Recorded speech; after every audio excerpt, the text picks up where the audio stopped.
wide receiver opportunities coming in the NFC West due to some potential moves on each and every one of the 4 teams in the NFC West this season. What's up, guys? Welcome back to the ADP Average Views podcast.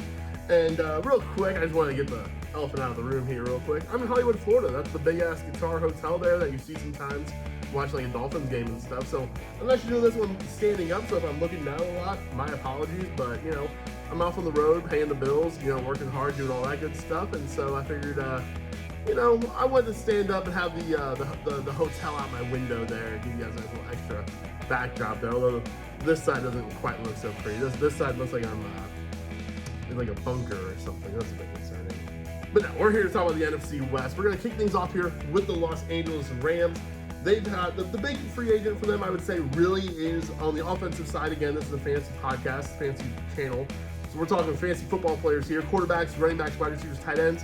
And Demarcus Robinson had a very surprisingly large role, actually, kind of in the midway point of the season. You remember when you had that Tutu Atwell pocket of the season, kind of the early going when there was no Cooper Kupp. Of course, Puka was the big breakout story. But I want to talk a little bit about Tutu Atwell because that's a guy who did actually show up quite a bit in the early goings of the season. And he was kind of useful as a wide receiver 2, as a flex option before Cooper Kupp came back. And then Demarcus Robinson was brought onto the team and really just took that role away. Robinson's a free agent, and Cooper Kupp is a guy I could see a small chance of them moving on from this offseason. So potential for Tutu Atwell once again to potentially be an option in fantasy. It's kind of a lower end guy, a depth guy, a flex guy, but we see those kinds of players come in waves throughout the season. To me, the big question with this team is just going to be Matthew Stafford. Will he return or will he retire? I think he's likely to return, in which case all ships are go for Puka Nacua. Cooper Kupp still be on this team, again, most likely, but there is that possibility that they do move on from him as well. Regardless, I think Puka is absolutely a top 8, top 10 dynasty wide receiver at this point, I think. I mean, you watch the guy play, there's really just no denying his abilities and his talent, and I think my only question there really is long-term quarterback. But I think you look up and down in dynasty fantasy football, and most wide receivers have that question, right? Like, just off the top of my head, I think Jamar Chase is really the only mega high-end wide receiver who doesn't have any concerns about what his quarterback looks like long-term, right? Justin Jefferson definitely does. Then there's, you know, CeeDee Lamb, I think, is pretty stable actually with Dak Prescott, but most of these higher-end guys do have that question at quarterback a little bit moving forward. Let's go on over here to these. Oh, one other guy, real quick before I do move on from the Los Angeles Rams. I just want to mention a name here in Davis Allen. He's a depth tight end, had a couple nice games kind of later on in the season once Tyler Higbee missed some time. If you're in a situation where you have a dynasty roster that just has no good tight ends at all whatsoever on it, I know that's how I build a lot of my teams, is I kind of neglect tight end a little bit as long as it's not a tight end premium league. And I really focus on those wide receivers, I really focus on those quarterbacks. Davis Allen could be a guy. Tyler Higbee, unfortunately, tore his ACL in the playoffs, and so Davis Allen is a guy who I can see having a little bit of a role, a little bit of a chance. Maybe it's a spot where it's more important to keep an eye on who they bring in potentially into that offense at tight end. All right, let's go over to the Seattle Seahawks here, and their free agents are Drew Lock, DJ Dallas, Noah Fant, and Colby Parkinson. I also think there's a chance they move on from both Tyler Lockett and Geno Smith. Now, this obviously would open up a lot of opportunities for Jaxon Smith-Njigba. He's the big fish of this offense that you could potentially acquire and have him gain a ton of value. And he had a rough year 1. He had a rough rookie year. And it is one of those rookie years that you look at the list of guys who have had seasons like that, who were first round picks. It's not pretty. It's not good.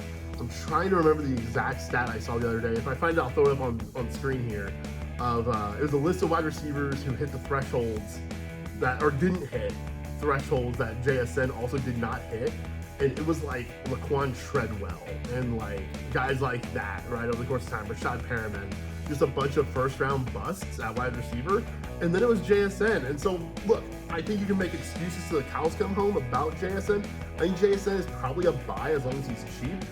But I do think that there's reason to be concerned there, but there is opportunity. If you can get him for, honestly, if you can get him for less draft capital than what it cost to acquire him a year ago, I think that's a move worth making. One guy I do want to point out here with the Seahawks, he is a free agent. I mentioned before, Noah Fant.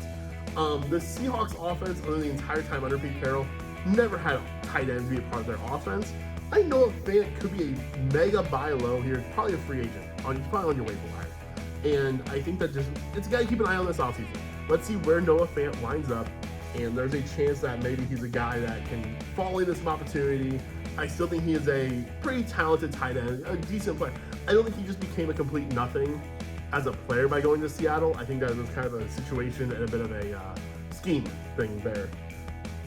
All right, next up, the San Francisco 49ers. They got Sam Darnold, Ray McLeod, Chris Conley, and Ross Dwelly as their free agents this offseason. The guy I want to keep an eye on, though, is Brandon Aiyuk. I don't think will be moved. I think they might actually find a way to move on the other pieces. But Aiyuk is in that mold that we have seen many players get traded, right? Wide receivers with 1 year remaining on their contracts, this is the time to either extend or trade these guys. San Fran's going to have a quarterback contract coming up here real soon with Brock Purdy. Not yet, though, so they may be able to squeak in a deal with Aiyuk here and keep the train together for 1 more year. But it is definitely a guy I want to highlight, a guy I want to keep in mind.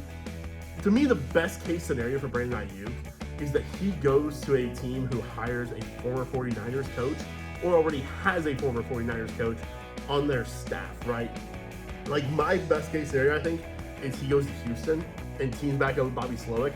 Now, Slowick is getting a lot of chatter, a lot of interviews elsewhere. I think I just saw he interviewed with, I think it was Washington, once again. And so he's definitely a guy who I would love to see him have some of that continuity in that system. We've seen, I mean, just every example in the book, right, of 49ers coaches having success elsewhere. And I think if Aiyuk can latch on with one of those guys in a new place with new opportunity, I think he could absolutely beat the moon. He could be a Stephon Diggs type of guy. You know, Diggs over the last 5 years has been this great revelation in Buffalo. But remember, in Minnesota, he was kind of a 1A, 1B guy with Adam Thielen for a lot of that time, right? Thielen was there too at his prime. And Diggs didn't truly become the super mega elite wide receiving option until he went to Buffalo, until he became a true blue #1 wide receiver for a young, exciting quarterback. I would love to see Aiyuk end up in that exact same scenario. And for what Stephon Diggs was for the last 5 years, I want Brandon Aiyuk to do that for the next 5 years. That would be just my A+ scenario for him. Arizona, they've only got a couple free agents on the offensive side here. Hollywood Brown, right here. Hey, I'm in Hollywood, Florida. He's from here. Maybe I'll see him if I go down to the roulette table here in a little bit. But Hollywood Brown and Jeff Swaim are the 2 free agents here for the Arizona Cardinals.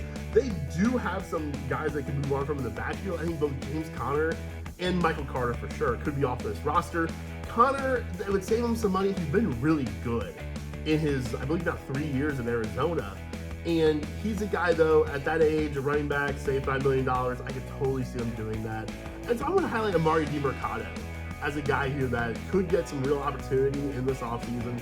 He's a guy who was that hot waiver wire pickup. We all remember it in the mid-season here where we all went crazy. We spent our $5. They totally flopped on us.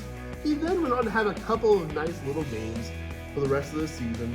And he's a guy who, if given the opportunity, if they, move on from both Conner and Carter, if they don't spend much draft capital on a running back, which, with Arizona in their situation, I don't really think running back is a priority position for them at this point. I can see Emari Demercado falling his way into a nice little year. Worst case scenario, I think he ends up as the true blue bona fide handcuff behind somebody. And maybe that somebody remains to be James Conner, in which case it's a veteran running back who does have some injury issues in the past, so we could definitely see Demercado end up right back in that waiver wire situation, but this time maybe he will already be on your roster. So guys, that's going to do it for us.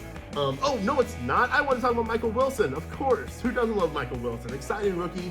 He had a couple nice little games there, and I just think that he's another guy who could have some real opportunities if Hollywood Brown does move on. He could be the true #1 wide receiver for this team, depending on kind of what they do in the draft. Obviously, there's a looming draft pick over here, Marvin Harrison Jr. That could come in, that could totally splash on him and ruin his opportunities. But I do think that Michael Wilson could have a chance at being #1 wide receiver for this team. So guys, now that'll wrap it up here for me here this evening. That is the NFC West. So all 4 teams have one of their major veteran wide receivers I can see off the roster. What would you guys want? Who are you most interested in between Jaxon Smith-Njigba, Brandon Aiyuk, and Michael Wilson? Obviously, they're all at different price points. Which one of those three guys are you most interested in acquiring? Keeping in mind, Brandon Aiyuk's definitely going to cost the most. I think JSN and Michael Wilson can actually be pretty similar spots, I think. But the other two, definitely, or Aiyuk rather, definitely a more high-end option. So with that, we'll see you guys next time.